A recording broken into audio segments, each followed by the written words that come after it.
小燕姐姐你好。係你好啊，豬你嘅屎忽啊，朱玉榮啊，你講啊。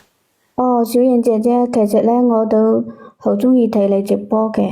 我今日咧想同你講一下我嘅事情，唔知你信唔信咧？你咩事情啊？前幾日咧，係咁嘅。前幾日咧，我老公啊出差，佢啊出差提前翻咗嚟，咧，然後佢就一翻到啊想同我過嗰啲夫妻生活。當時咧佢翻到嚟，我係想沖涼嘅，但係咧佢睇見我啊好似餓狗搶屎咁啊，不停咁脫我嘅衫，我冇辦法哦。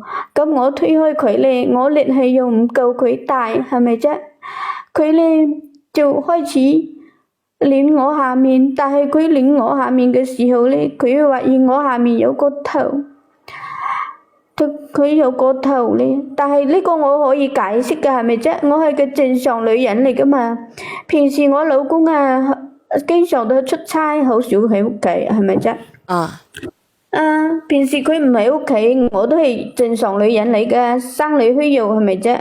咁我咪平時佢唔出奇，其實我都係好愛乾淨嘅。我自己咪咁，佢咪喺屋企，我係個正常女人，我咪自己玩自己咯。咁我自己玩自己，我都要戴頭㗎。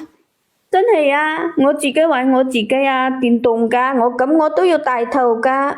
你話戴乜嘢好啦？你唔好話戴氣球好啦，你唔好話個乜嘢字啊，咪封鳩柒咗我。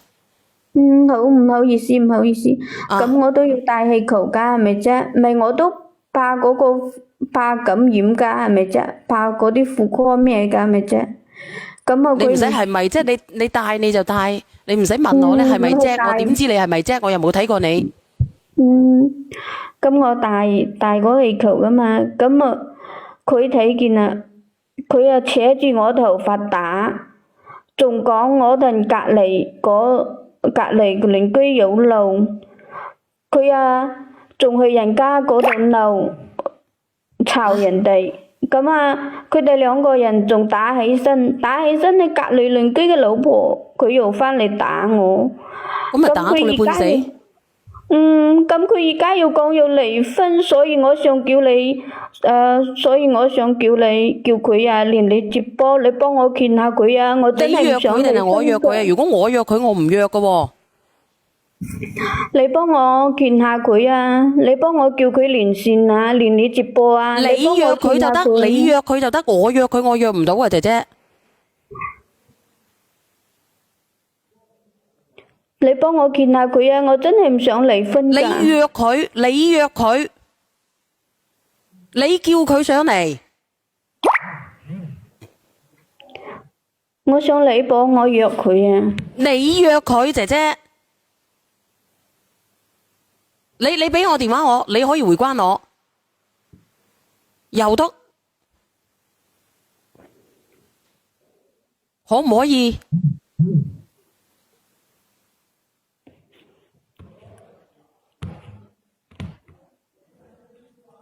你可以回關我，發佢 number 俾我，亦都得。